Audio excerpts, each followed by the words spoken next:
నమస్తే, welcome to our channel.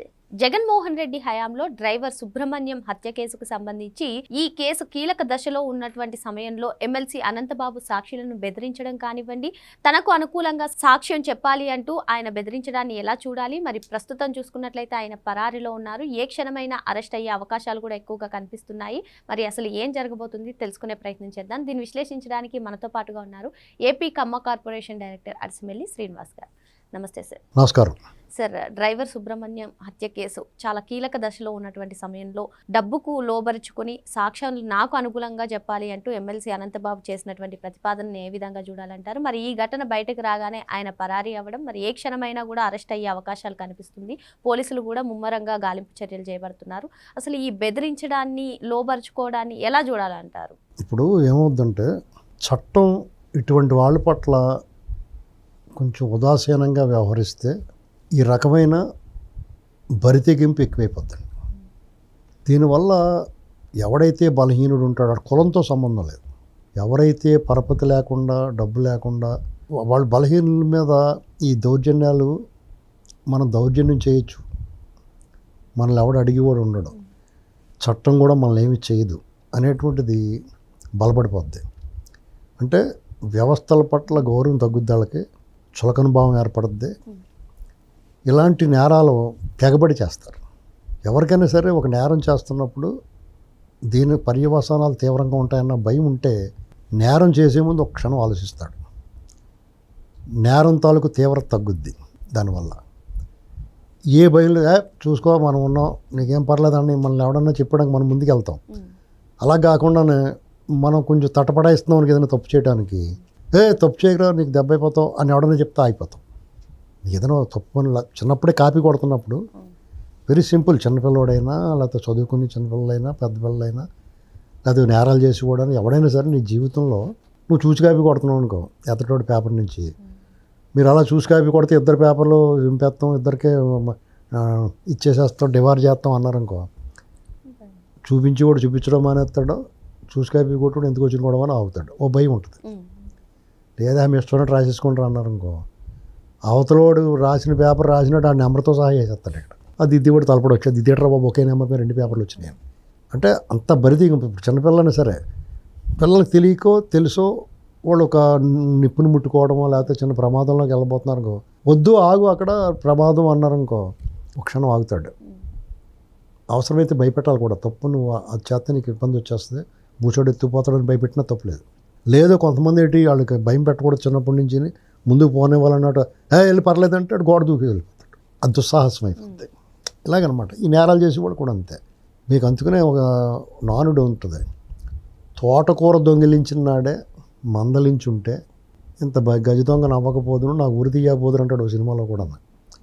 అలాగా ఇటువంటి దౌర్జన్యం, దాడులు, దుర్మార్గాలు చేస్తున్నప్పుడు కఠినంగా వ్యవహరించకపోతే సామూహిక దాడులు, ఓళ్ళ మీద పడిపోయి గొడవలు చాలా చూసాం గతంలో.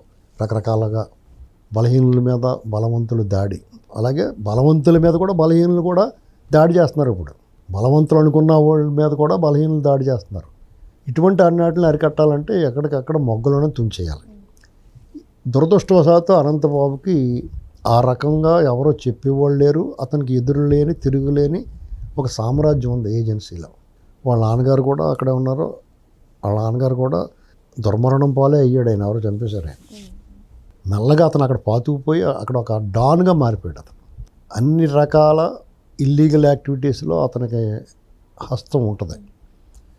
సహజంగానే అతని బంధువర్గం కూడా ఉంది ఆ జిల్లాలో. వాళ్ళు రకరకాల పార్టీల్లో ఉంటారు, అన్ని పార్టీల్లోనూ ఉంటారు. వాళ్ళ సహాయ సహకారాలు అవసరమైనప్పుడు తీసుకుంటూ ఉంటాడు. అతనికి ఎవరి అధికారంలో ఉన్నా అతనికి భయం లేదు అనేటువంటిది అతనికి ఒక ధీమా, ధైర్యం. ఆ ధైర్యమే అతన్ని చంపి ఇంటికి పంపించేంత సాహసం చేసేలాగా అతను పురుగొల్పింది. పైగా అప్పుడున్న జగన్మోహన్ రెడ్డి తిరుగులేని అధికారం, వాళ్ళ పార్టీ నాయకులు సామాన్య కార్యకర్త దగ్గర నుంచి నాయకుడి వరకు కూడా చెలరేగిపోయే పరిస్థితి ఉంది. కాబట్టి ఇంకా బలంగా వ్యవహరించారు.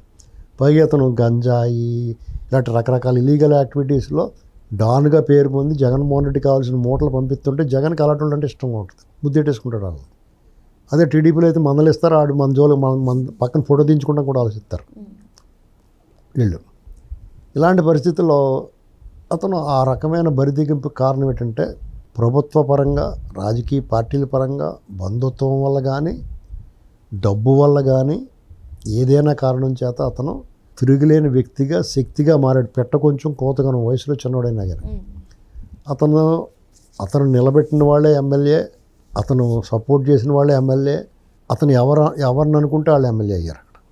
ఇలాంటి పరిస్థితుల్లో అతను ఆ రంపచోడవరం ఏరియాలో 5-6 పోలీస్ స్టేషన్లు ఉంటే 5-6 పోలీస్ స్టేషన్లు కూడా జగన్మోహన్ రెడ్డి హయాంలో బ్రహ్మాండంగా మెయింటైన్ చేసేవాడు. అతనితో ఒక టాక్టిక్స్ ఉంటుంది రెవెన్యూ డిపార్ట్మెంట్లో కానీ, పోలీస్ డిపార్ట్మెంట్లో కానీ. కొత్తగా ఎవరైనా ఆఫీసర్ వచ్చాడంటే ఆయన పలకరించి అడిరౌండ్ సినిమాల్లో పళ్ళు పూలు పెట్టి పంపిస్తారు. అలాగా వాళ్ళకి ఎంతో కొంత నగదు పొట్టలం పంపిస్తాడు. పొద్దున ఎవరంటారండి వాళ్ళ రేపు ఇప్పుడున్న సమకాలీన రోజుల్లో అంత మడిగట్టు కూర్చుంటే వాడికి తినడానికి తిండి ఉండదు. అందరితో పాటు నలుగురితో పాటు నారాయణ, కులంతో పాటు గోవింద అని చాలామంది ఆశిస్తారు. మనం అది తీసుకున్నామని తప్పు పట్టకూడదు పాపం. ఎందుకంటే పరిస్థితులు అలా వచ్చేసినాయి. కరప్షన్ అనేటువంటిది పెద్ద ఇష్యూ కింద లేదు ఇప్పుడు. అది జనరలైజ్ అయిపోయింది. అది ప్రజలే చేశారు. ప్రభుత్వాలు ఎప్పుడూ స్ట్రిక్ట్గానే ఉన్నాయి, కానీ ప్రజలే కరప్షన్, అవినీతిని పెద్ద పట్టించుకోవడం మానేసి, లేకపోతే జగన్మోహన్ రెడ్డి లేకపోతే ముఖ్యమంత్రి అయిపోవడం ఏంటి మనకి. కాబట్టి ఆ పోలీసులు ఆ మొహమాటం ఉంటుంది, ఆ డబ్బులు తీసుకున్న మొహమాటం. అలా ఎవరు వచ్చినా వాళ్ళని అలా లైన్లో పెట్టుకుంటాడు. ఇతను నేరాలు ఘోరాలు చేసినట్టు చాలా ప్రాబ్లం వచ్చేస్తున్నప్పుడు మాత్రమే వాళ్ళు కొంచెం చూసుకుని చేయండి అంటారు, లేకపోతే ముందుగా ఇన్ఫర్మేషన్ ఇస్తారు. వాళ్ళ వల్ల ఏ రకమైన సహాయం పొందవచ్చు, అన్ని రకాల సహాయం పొందుతూ ఉంటాడు. ఇదొకటి. రెవెన్యూ డిపార్ట్మెంట్లో ఎవడైనా సరే అక్కడ ఉన్న చుట్టుపక్కల జనం అంతా కూడా వీళ్ళందరి దగ్గర పరపతి ఉండటం వల్ల ఎవరైనా అతని దగ్గర రావాలి. అలాగే తన సామ్రాజ్యాన్ని పటిష్టపరుచుకున్నాడు, బలపరుచుకున్నాడు. దాంతో అతను ఏం చేసినా చెల్లిది. ఆ ధైర్యంతో నేను బలవంతుణ్ణి, నాకు తిరుగులేదనేటువంటి ఒక ధీమా అతను కొట్టి చంపి ఇంటికి పంపించి తీసుకెళ్ళి డెలివరీ ఇచ్చే అంత సాహసం చేయించింది. అప్పుడున్న పోలీస్ అధికారులు కూడా, ఎస్పీ గారితో సహా అందరూ కూడా ఇతను సహకరించారు. ఇతను అరెస్ట్ చేసినప్పుడు కూడా ఇతను చాలా ప్రజా సంఘాలు, దళిత సంఘాలు, మాలాంటి వాళ్ళు కూడా రోజు పీక్కు తినేస్తే అతను అరెస్ట్ చేశారు. కనీసం మృతదేహాన్ని చూడటానికి కూడా వెళ్ళనివ్వలేదు ఆ కుటుంబ సభ్యుల్ని. ఆ పోస్ట్ మార్టం రిపోర్ట్ కూడా పోస్ట్ మార్టం దగ్గర కూడా వెళ్ళనివ్వలేదు. చాలా ఘోరాలు చేశారు వాళ్ళ పోలీసులు, నిర్బంధం. మొత్తం మీద అలాగైతే అతను అరెస్ట్ చేశారు. అరెస్ట్ చేసినప్పుడు కూడా చాలా గౌరవంగా, మర్యాదగా, దర్జాగా తీసుకెళ్ళారు. ఓ చిన్న తప్పు చేస్తే ముసిగేస్తారు. వీటికి అలాంటి ఏమీ లేదు. కాలర్ ఇచ్చుకుని పై 2 బటన్స్ వదిలేసి దర్జాగా వెళ్ళాడు. తర్వాత మళ్ళీ అన్నీ బెయిల్ వచ్చింది. బ్రహ్మాండ ఘనస్వాగతం తీసుకెళ్ళారు అతన్ని. అతను ఏదో దేశం కోసం పోరాడినట్టు. ఇవన్నీ ప్రజలు గమనించారు, దానికి తగిన బుద్ధి చెప్పారు.